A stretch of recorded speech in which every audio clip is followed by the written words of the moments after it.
বাংলাদেশের রাজনীতি ও অর্থনীতির আকাশে কি নতুন কোনো ঝড় জমছে? দেশের অন্যতম বৃহৎ ব্যাংককে ঘিরে কেন এত বিতর্ক, এত ক্ষোভ, এত উত্তেজনা?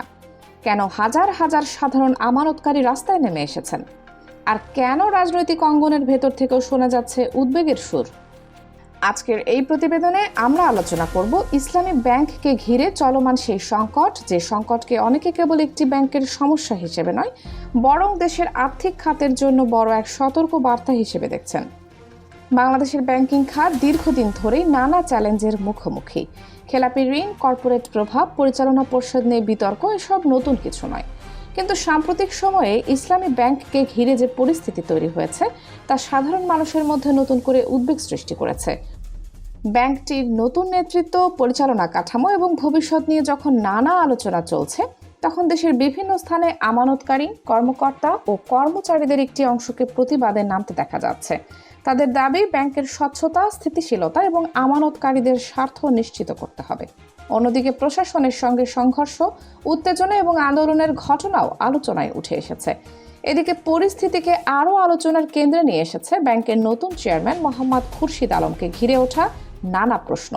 সামাজিক যোগাযোগ মাধ্যম থেকে শুরু করে রাজনৈতিক অঙ্গন পর্যন্ত বিভিন্ন জায়গায় তার অতীত ভূমিকা এবং তার পরিবারের আর্থিক সংশ্লিষ্টতা নিয়ে নানা অভিযোগ সামনে আনা হচ্ছে।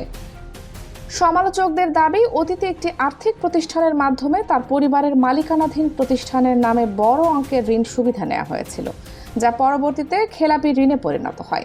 যদিও সংশ্লিষ্ট পক্ষগুলো বিভিন্ন সময়ে এসব বিষয়ে নিজেদের অবস্থান ব্যাখ্যা করেছে, তারপরও বিতর্ক থামছে না। প্রশ্ন উঠছে, যে ব্যক্তি একটি গুরুত্বপূর্ণ ব্যাংকের নেতৃত্বে থাকবেন, তার বিরুদ্ধে বা তার পরিবারের বিরুদ্ধে ওঠা অভিযোগগুলো কি জনগণের আস্থা ক্ষুণ্ণ করবে না? আর এখানেই শুরু হয়েছে রাজনৈতিক বিতর্কের নতুন অধ্যায়। বাংলাদেশ ব্যাংকের পক্ষ থেকে জানানো হয়েছে, আইন ও বিদ্যমান বিধিমালা অনুযায়ী বিষয়টি পর্যালোচনা করা হয়েছে এবং চেয়ারম্যান পদে থাকার ক্ষেত্রে কোনো আইনি বাধা নেই। কিন্তু সমালোচকদের বক্তব্য ভিন্ন। তাদের মতে বিষয়টি শুধু আইনের নয়, এটি নৈতিকতা ও জন আস্থার প্রশ্নও। একদিকে যখন এসব বিতর্ক চলছে, অন্যদিকে আবার সামনে আসছে দেশের ব্যাংকিং খাতে বহুল আলোচিত এস আলম গ্রুপের নাম। গত এক দশকে দেশের ব্যাংকিং খাতে এই নামটি নিয়ে অসংখ্য আলোচনা, তদন্ত, অভিযোগ এবং রাজনৈতিক বিতর্ক হয়েছে। সমালোচকদের অভিযোগ, বিভিন্ন সময়ে ভুয়া বা কাগজে প্রতিষ্ঠানের মাধ্যমে বিপুল অঙ্কের ঋণ নেওয়া হয়েছে। সেই অর্থ কোথায় গেছে, কিভাবে ব্যবহৃত হয়েছে এবং ব্যাংকিং ব্যবস্থার উপরের প্রভাব কী ছিল, এসব প্রশ্ন এখনও জনমনে ঘুরপাক খাচ্ছে। অনেক বিশ্লেষকের মতে দেশের ব্যাংকিং খাতের সবচেয়ে বড় সংকটগুলোর একটি হলো সাধারণ আমানতকারীদের আস্থা হারিয়ে যাওয়া।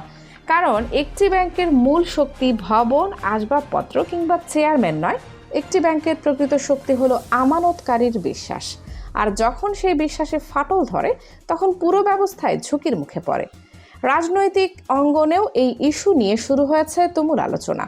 সম্প্রতি একটি টেলিভিশন টকশোতে বিএনপির সাবেক প্রভাবশালী নেত্রী ব্যারিস্টার রুমিন ফারহানা ইসলামী ব্যাংক প্রসঙ্গে মন্তব্য করতে গিয়ে বলেন, আমি অন্ধকার দেখছি।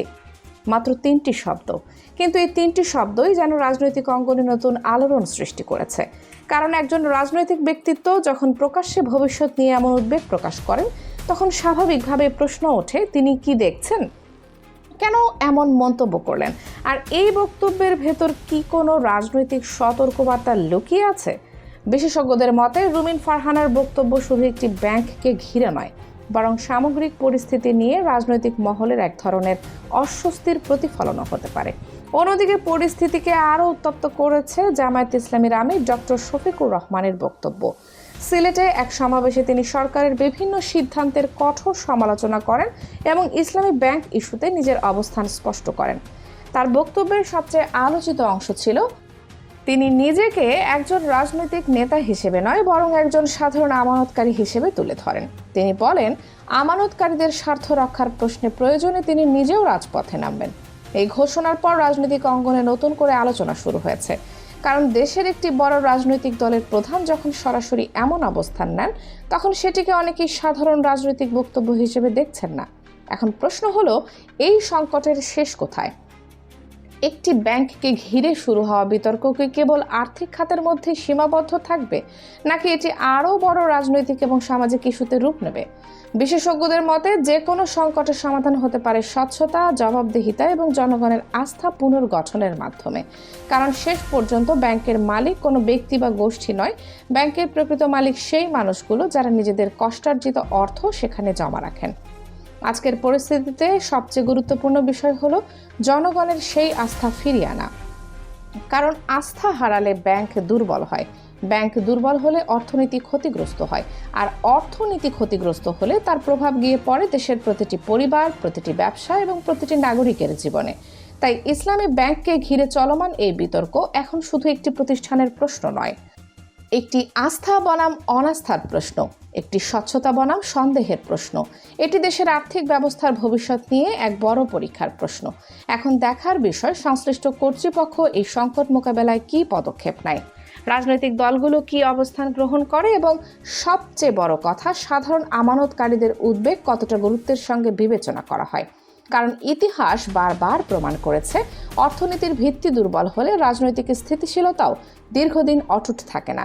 আর সেই কারণে ইসলামী ব্যাংককে ঘিরে চলমান এই ঘটনা প্রবাহ এখন শুধু একটি ব্যাংকের গল্প নয়, এটি বাংলাদেশের অর্থনীতি, রাজনীতি এবং জনগণের আস্থার এক গুরুত্বপূর্ণ অধ্যায়ে পরিণত হয়েছে।